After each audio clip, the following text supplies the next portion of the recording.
수은이라는 분은 정말 자기 엄마 얘기하는 게 한 번도 없어. 근데 그렇게 아버지 얘기는 많이 한단 말이야. 나는 또 우리 아버지 얘기는 별로 안 해. 그런데 우리 엄마 얘기는 내가 많이 하거든. 엄마 얘기 많이 해. 늙어갈수록 그 아버지 생각도 많이 나요. 나긴 나는데 우리 아버지의 훌륭한 거는 자식들 교육에 대해서는 철저하게 책임을 지셨으니까. 내가 너희들 어떤 경우에도 공부하는 데는 어렵지 않게 다 해주겠다.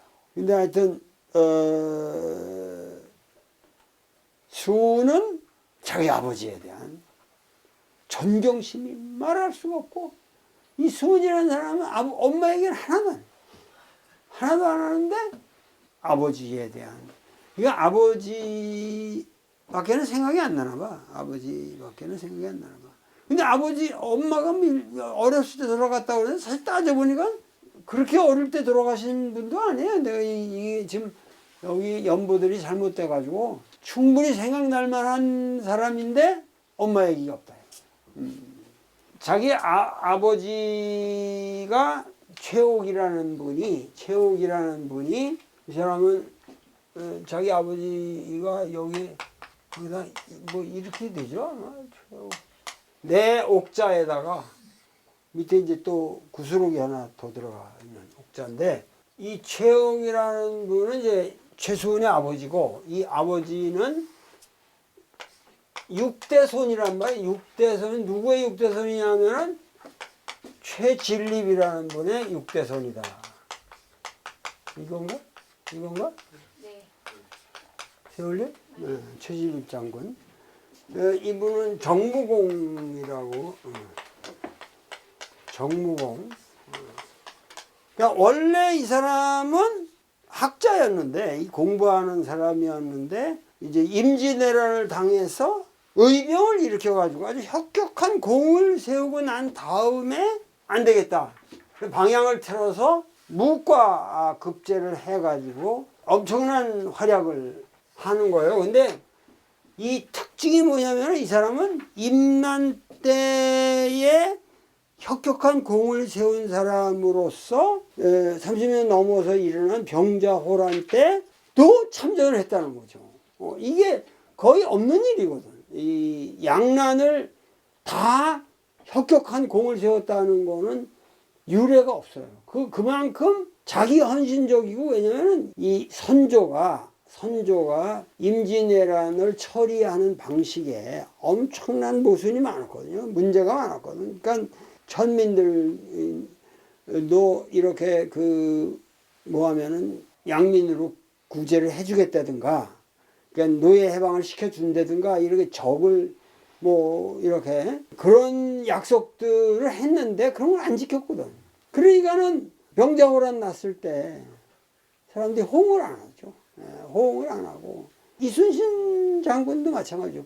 이순신 장군이 나중에 평가받으면 훨씬 더 후란 말이에요. 제대로 평가를 받는 거는 정조 때나 내려와야 전서와 같은 책이 발간되고 그러는 거고, 그 다음에 김동영 같은 사람들도 반란군처럼 왜곡을 해가지고 죽여버리고, 그러니까 그 조정에 참 썩은 게 그 전쟁을 통해서 드러난 어떤 그 부패상뿐만 아니라 그걸 나중에 처리를 제대로 못 해가지고, 특히 광해군 같은 사람들이 제대로 했더라면 좀 정리가 되는 건데, 광해군조차도 제대로 정치를 못했고, 그리고 병자호란이라는 것은 단지 뭐냐면 인식의 문제거든요.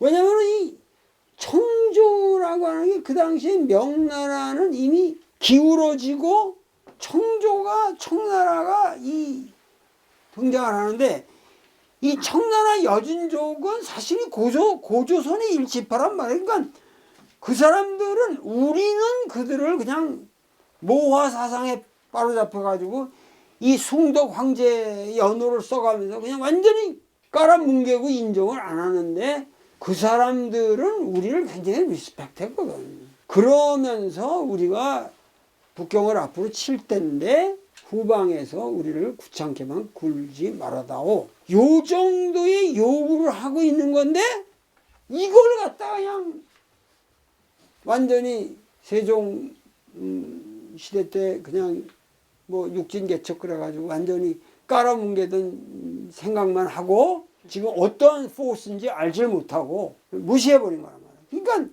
여기서 아주 비극적인 이제 전쟁이 벌어지게 되었고, 이제 이러한 상황에서 남한산성에 또다시 인조가 갇혀 있을 때 그걸 구한다고 나서서 용감하게 이제 전사하는 분이 바로 최진립 장군인데, 하여튼 최진립 장군은 여러 가지로 굉장한 그 덕이 있었고, 용산서원이라는 그 서원도 그 경주 저 아래쪽에 만들어 주었을 뿐만 아니라 최진립의 셋째 아들 최동량이라고 하는 사람의 계보에서 소위 말해서 우리나라의 도덕경제, 그 돈 많은 부자로서의 굉장히 우리나라에서 모범적인 아주 도덕성을 지닌 집안이 이게 최부잣집이란 말이에요. 최부잣집.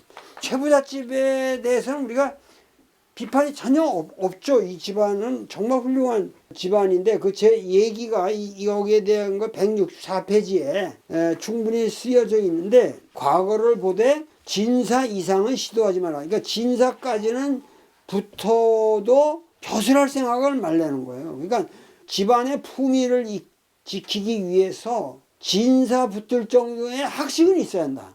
그래야 이게 재산 관리가 된다 하는 얘기고, 이게 부자로서의 하나의 그 굉장한 원칙인데, 그 다음에 재산은 만석 이상을 모으지 말라. 과도하게 긁어모을 생각을 하지 말라. 시집온 며느리들은 3년간 무명옷을 입는다. 시집 올 적에도 은비녀 이상의 폐물을 가지고 오지 말까. 혼인 관계를 통해서 뭐 상대방의 재력을 탐낸다든가, 우리 재력을 탐내고 구태여 우리 집으로 시집 오려고 하는 좀 은큼한 이런 게 없어야 되는 거니까. 그러니까 최부자집 며느리들은 상당히 정숙하고 소박한 사람들을 골랐다는 걸 알 수 있죠. 우리나라는 좀 돈 좀 있다 그러면 그냥 돈 있는 집안들끼리만 상대를 하려고 그러는데, 그 돈 있는 집안이라는 게 대체적으로 무식한 사람들이거든요. 대체적으로 모랄이 없는 사람들이란 말이에요. 네 번째가 양입 위출하라. 들어올 것을 예상하여 지출하라. 그 다음에 과객을 후하게 대접하라. 손님들이 지나가는 누구든지 집안에 와서 도움을 청하면 그들에게 후하게 대접해라. 그리고 중요한 게 흉년기에 땅을 매입하거나 재산을 늘리지 말라. 전부 못 살겠으니까 와서 땅을 내놓거든. 도와주고 땅을 빼지 말라. 시장을 가서도 파장할 때 가서 떠리로 물건 사지 말라는 거야. 그리고 부잣집이면 채통을 지키고 값을 깎지 말라. 물건들을 봐서 적당한 제대로 된 수준에서 사고 깎지를 말라. 그래야 최부잣집 며느리들이 나와서 장 볼 때는 제값을 받는다. 그게 리스펙트가 되는 거죠.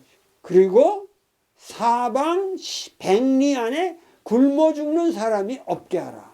그거는 구유를 했단 말이야. 그게 그 집안에서 나오는 잉여 재산들, 그러니까 뭐 제사 때고 뭐고 이렇게 하면 객출을 하는데, 그거를 전부 용산 서원에다가 기금을 만들었더라고. 서원 기금.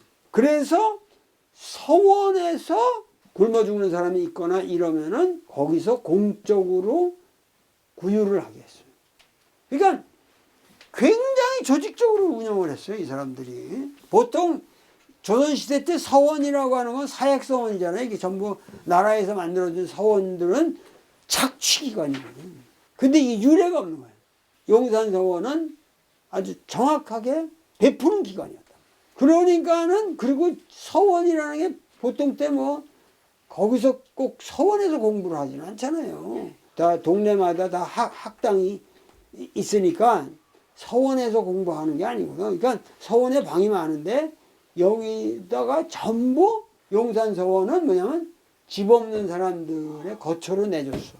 최부자 댁의 그 모든 이 방식이 오늘날의 우리나라 돈 많은 삼성가라든가 뭐 럭키, LG 뭐 하여튼 그걸 비롯해서 이런 모라를 가지고 나는 사실은 우리나라의 이런 부자들이 이 너무 과도한 집중된 자본들의 형태이기 때문에 사실은 이런 이 몇 패밀리들이 농촌 문제 같은 거는 참 모범적으로 해결할 수 있는 거예요. 그렇게 하면은 국가의 미래에 이게 얼마나 모범적인 사례가 되겠어요. 근데 원래 이게 이 최동량이라고 하는 사람이 이 최진립이 여기 이게 셋째 아들이고 넷째 아들이 동길인데 이 동길에서 오대손이 최옥이거든. 바로 아버지란 말이야. 이건 돈을 이 재산을 여기다가 집중으로 재산을 물려줬던 모양이야. 근데 동량이가 엄청 돈을 긁어 모아가지고 재산을 불렸어. 그러니까 인심을 잃었어. 인심을 잃어가지고 난 몰랐는데 명화적이라는 말을 쓰더만은 그냥 밤에 이 횃불을 들고 쳐들어가서 그냥 때려눕히고 다 재산 뺏어오는 거거든. 그 문서 같은 거 다 불태우고. 아주 그 횡포를 하는 부잣집에 대한 서민들의 응징이죠. 그런데 그건 뭐 목숨 내놓고 하는 거겠지. 그래가지고 최동량의 아들들이 최국심이 오른쪽 뺨을 환도로 찔리고 이마도 칼에 찔리고 그의 동son 국규도 왼뺨을 환도에 찔려서 뼈까지 다 노출이 됐다거든. 그러니까 굉장한 이걸 당했는데 최동량의 장남인 최국선이가 이거를 정리해가는 과정에서 그 자기 집을 쳐들어온 사람들이 누군지를 알면서 한 명도 처벌 안 했다. 관에다가 고발을 하면서도 이거는 우리 아버지가 최국선의 아버지가 최동량이거든. 그때 돌아가셨는데 우리 아버지가 너무 과했다. 너희들한테 보복은 절대 하지 않겠다. 안심하라. 그렇게 하고서 뭐냐면은 이 집안의 도덕적 기준을 세운 거예요. 최진립의 손자죠. 친손자 최국선이가 최 집안 사람들을 다 불러가지고 얘기를 한 거예요. 뭐냐면은 우리가 여기서 부자로 살려면 이 동네 사람들의 민심을 얻지 못하면 우리는 이제 더 이상 몇 대를 갈 수가 없다.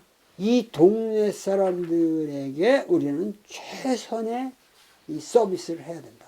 재미난 건 뭐냐면은 이 지금 최수는 이 최씨 최부잣집 이쪽하고 그러한 관계에 있으면서도 일체 얘기가 없습니다. 여기 일체 얘기가 없어요. 큰 집인데 얘기가 없고 여기서 그렇게 구제를 해주는데도 쌀 한 톨 가서 구걸한 적이 없고 최옥도 마찬가지고 아버지도 그렇고. 그러니까 이 두 패밀리가 이 최진립 장군 밑에서 이 훌륭한 데서 최부잣집이 나오고 하나는 동학이 나왔는데 그 집안의 한 그 훌륭한 조상 밑에서 그런데 이 양가는 일체 연락이 없습니다. 지금 가서 이렇게 물어봐도 그래. 지금도 별로 뭐 저쪽 최부자 댁에서 이쪽 뭐 별 관계를 안 해. 왜냐면 일단은 뭐 그 재가녀의 후손이라는 것도 걸리겠지. 자기들은 최옥이라는 사람들까지만 이제 생각하고 대선생주 문집을 보더라도 거기에 이 최부자 얘기가 하나도 없단 말이야.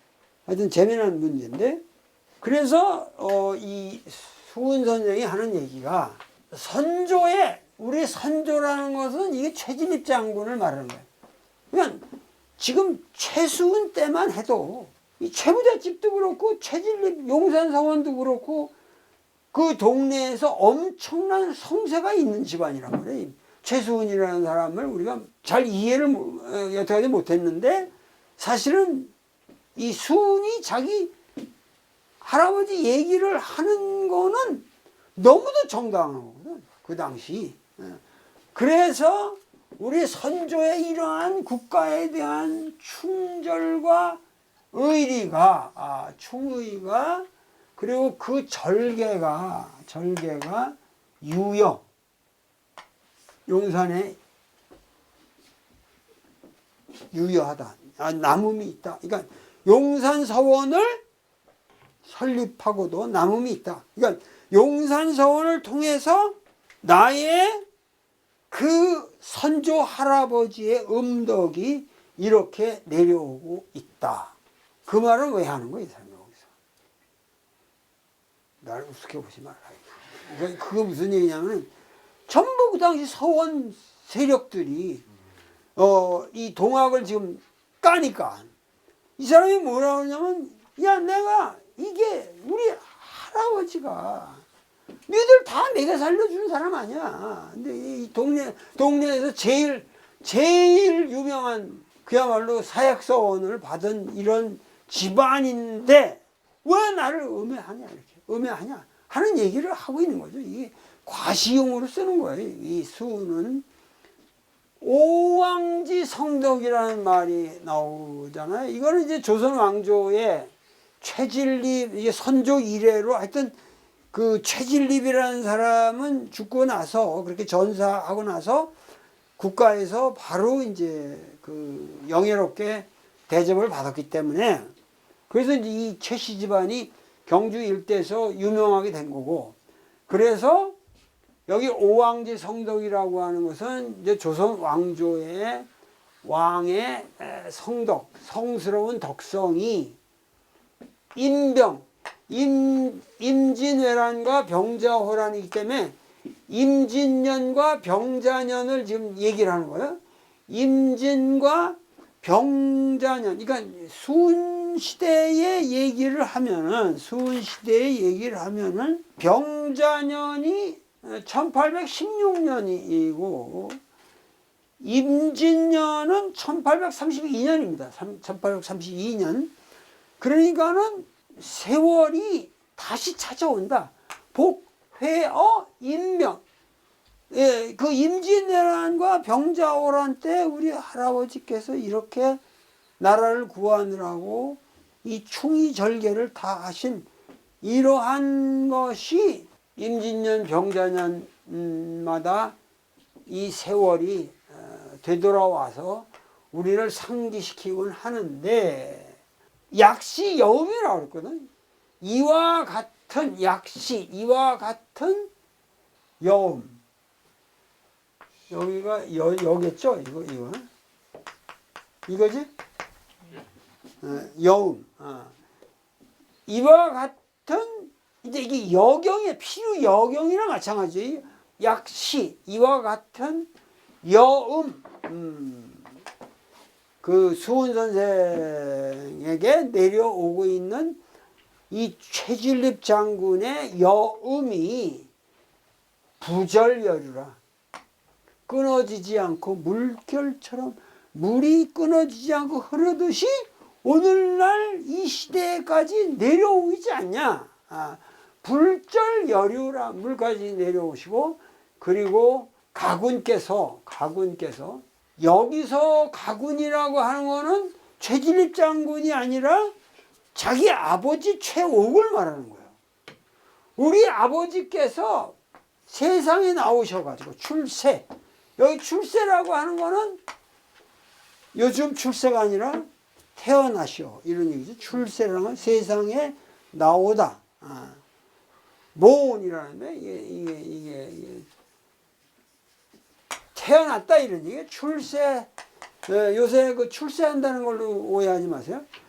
이 세상에 태어나셔서 워낙 똑똑했던 최옥이라는 분이 그 문집들이 이렇게 남아있고 이런 걸 보면 엄청났던 거예요. 그래가지고 그 이름이 어려서부터 신동으로 꼽히고, 그리고 학문이 높아가지고 애들을 가르치고 그 서원을 하고, 이래서 일도라고 하는 건 경상 일대에 그 이름이 휘덮었다. 그 이름이 그만큼 이 경상도에서는 최고의 천재로 알려지고, 그래서 이것은 그 경상도의 사리무 공지 다 아는 바가 아닐 수가 없다. 무불이라고 하니까 이거는 뭐 있으나 이중부정이니까. 우리 아버지의 명성은 경상도 사림에서 모르는 사람이 없었고, 그 덕성은, 여기 덕이죠. 그 덕성은 6세를 이어서, 그 최진립 장군의 덕성을 6대를 이었다. 그러니까 최진립 장군의 위대한 덕성의 정통은 셋째 아들로 간 게 아니라 넷째 아들로 가서 우리 아버지로 내려왔다. 이런 게 또 있겠지.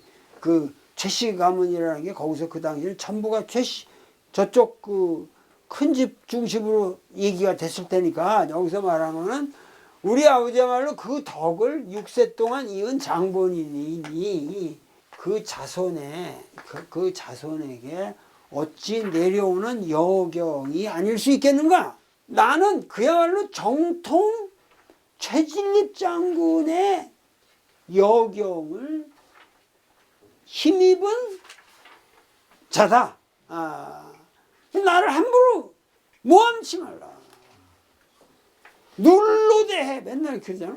여기 보면 눌로대해 음해하뇨. 눌로대해 음해하뇨. 아이고 저 수훈 선생이 그 한글 가사에는 한문보다 그게 한글이라는 게 맛이 좋단 말이야. 어? 누구 내가 누구라고 까부르냐 이건 눌로대 이런 거 눌로대 그렇게 표현을 하는데 그런 표현은 참 기분 좋아요. 점을 쳐도 나 정도는 돼야 칠 수 있는 거지. 너희들이 눌로대 함부로 까부냐 그런 식의 얘기는 마찬가지지. 그래서 기비 자손지 여경이요. 야, 아하 하면서 학사지 평생이라는데 여기 학사라는 것도 누구예요? 자기 아버지예요. 자기가 아니고 우리 아버지의 학사라는 게 대학교를 나왔던 학사가 아니고 여기 학사라는 건 배우는 선비. 그러니까 우리 아버지의 평생이라는 거는 광음 지나가는 게 춘몽과도 같다. 춘몽 그래도 그렇게 훌륭한 우리 아버지였는데 서울로 이 과거를 2번이나 보러 올라갔어요. 근데 이 지방에서 갈 적에는 최씨 집안 전체가 모여가지고 돈을 내는 겁니다. 거둬서 대표 주자로 가는 거기 때문에. 그러니까 이게 한 번 가는 게 보통 심적 부담이 있는 게 아니야. 에? 가서 붙으러 가야 되는데 2번 다 떨어졌거든. 근데 자기 생각에 절대 이거는 내가 떨어질 사람이 아닌데 내가 답안지 잘 썼는데 이거는 영남 남인이라서 이미 할 수가 없는 거예요. 남인이라도 경화사족에 남아있는 남인이라 몰라도 경상도 영남 유림에서 올라가가지고 이미 될 수가 없는 거예요. 그러니까 그만큼 과거라는 게 완전히 이게 패거리 싸움이 돼가지고 안 되는 거라. 그러니까는 절망감을 느끼게 되는 거죠. 2번째는 이제 다시는 올라가지 않겠다. 그래가지고 완전히 과거를 포기한다는 거야, 자기 아버지도. 그러니까 과거를 포기했다라는 의미에서 자기 아버지하고 자기가 같은 거야. 그래서 아버지에 대한 심정을 더 잘 알아. 이 최수은이가 아버지를 어렸을 때부터 아버지가 엄마가 일찍 돌아가시고 난 다음부터는 거의 그 손자뻘이잖아 이게. 그러니까 얼마나 귀여웠겠어. 그러다가 최수은이라는 사람이 얼마나 사리 판단이 분명하고 말 잘하고 얼마나 그 공부를 잘하겠어요. 시도 잘 짓고 이러니까는 너무 사랑한 거지. 이 수는 자기 아버지와의 정신적인 이 교류가 대단한 거야. 그 마음에. 그렇게 해가지고 우리 아버지의 평생은 광음이 춘몽처럼 흘러갔다. 광음지 춘몽이라. 나이 40대에 이르렀을 때 완전히 이제 포기를 한 거야. 세상 나갈 걸 완전히 포기하고 경주 용담에 예, 정자를 짓고 눌러 앉은 거예요. 그러면서 거기서 학생들이나 가르치고 그러면서 이제 생활을 유지하고 그랬던 모양이라. 그래서 여기 뭐라면 이것도 나도 번역을 잘못하는데 그래서 40에 나이가 40에 이르렀다는 건 자기도 맨날 거연 40이라고 그러는데 이 비슷하단 말이야. 그래가지고 공이라는 거는 이 공예잖아요. 공예를 하는 건데 이게 뭐냐면 손재주라고 하는 것이 공이라고 하는 게 사람이 살면서 뭐든지 공후가 있어야 되잖아요. 그래도 공이라는 거는 팔이라는 것은 울타리에 이게 울타리 바짝 울타리 있자거든. 그러니까 집 앞에 이렇게 초가집이 이렇게 있으면 여기에 다 이렇게 쌀인문을 이렇게 치고 있으면은 그 팔이 이게 울타리 밑에 여기다가 뭐 채소도 심고 화초 심고 이러는 거. 그러니까 여기 팔이지 변물이라고 하는 거.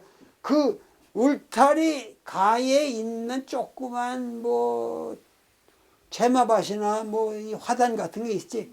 거기다 물 주고 뭐 요런 거 하면서 보내는 신세가 되고 만 거지 자기 아버지가. 그러니까 공이라고 그래 봐야 파리의 변물밖에는 아는 게 없고 이런 거예요. 이것도 번역을 사람들이 애매하게 해. 근데 공지, 파리지, 변물이라는 그 다음에 심. 공에 대해서 대꾸가 되는 게 여기 마음이 되거든. 손재주라고 그래봐야 울타리 밑에 조그만 채마와 가꾸는 것밖에 모르고 그 마음이라고 그래봐야 뭐야? 청운의 대도가 없어. 그거 한 거지. 세상 나가서 과거 보겠다든가 어떤 욕심이라는 게 다 없어진 빈 상태야.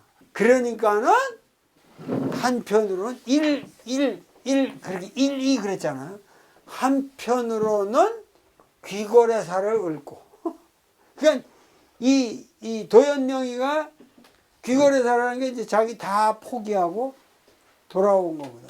여러분들이 이렇게 유튜브나 이렇게 찾아보면 귀거래사 치면 바로 해석하고 나옵니다. 여러분들 보시면 하는데 거기에 뭐냐면 각 비시지구라고 그랬거든.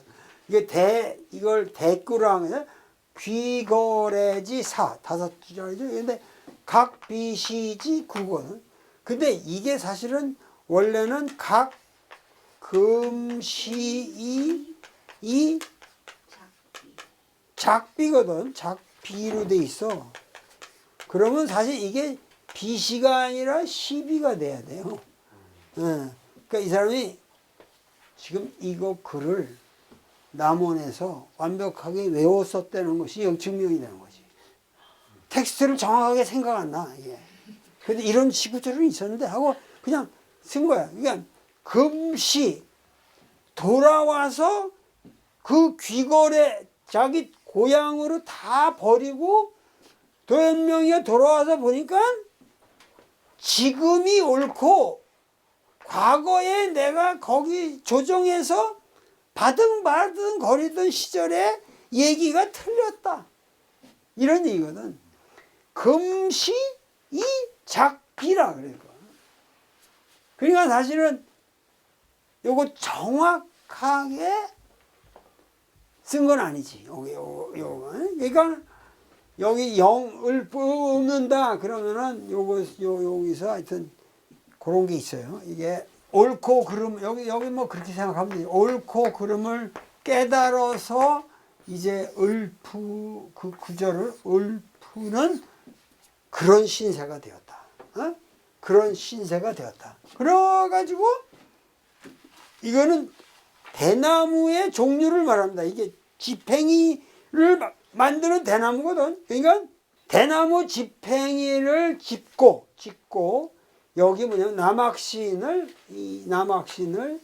삼어서 리리는 남학신을 이게 이제 집신 삼어서 댕기는 거지. 그 당시는 아버지의 모습은 벼슬의 꿈을 다 버린 산림처사의 행색과도 같았다. 황약 처사지행이라.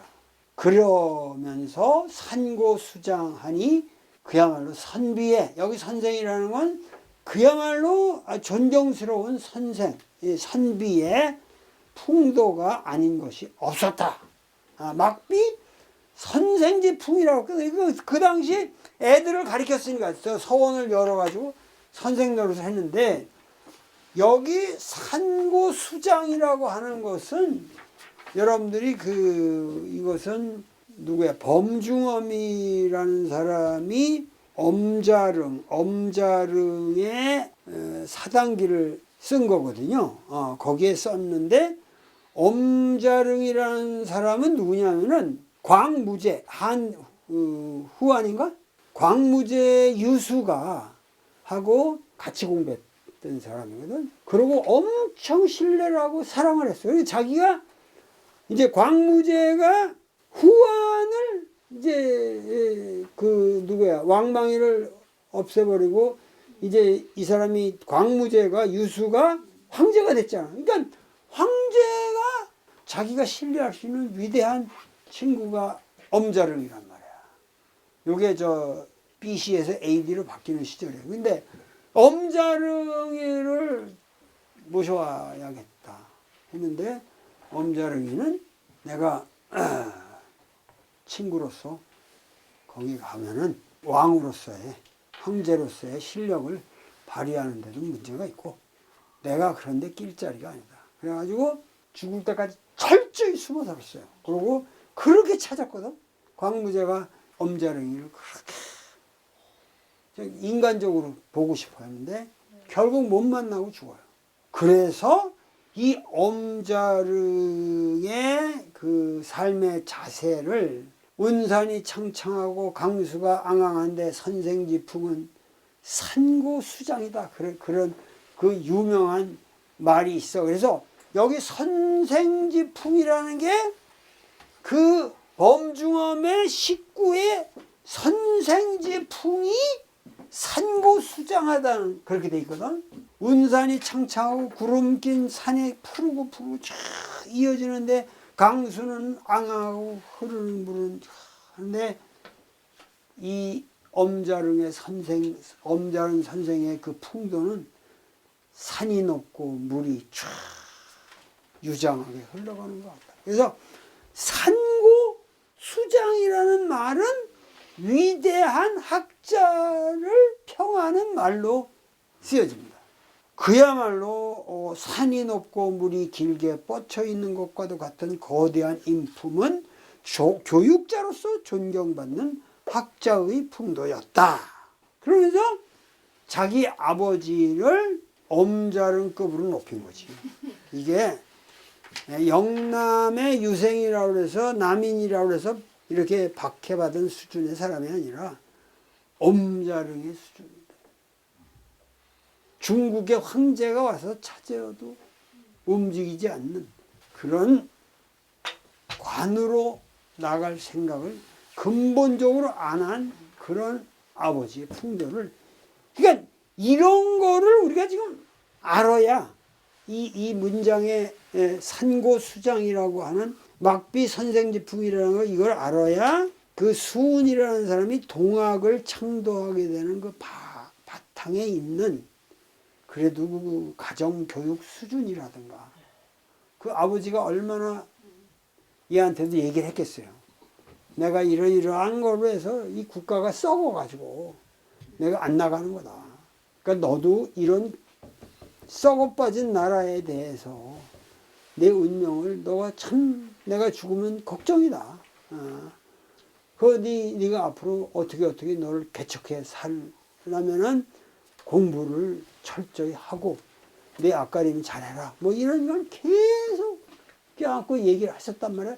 그러니까 그런 것에 그 가정교육에서 받은 것이 결국 동학을 만들게 되는 가장 근본 이유가 되는 거예요. 그러니까 이런 거를 우리가 잘 파악을 해야 돼요. 이 최수은이라는 위대한 인물의 탄생, 그리고 여러분들이 자식을 낳아서 여러분들이 자손을 기른다고 해도 결국 우리가 후대 후손에게 뭐를 남겨줄 것인가.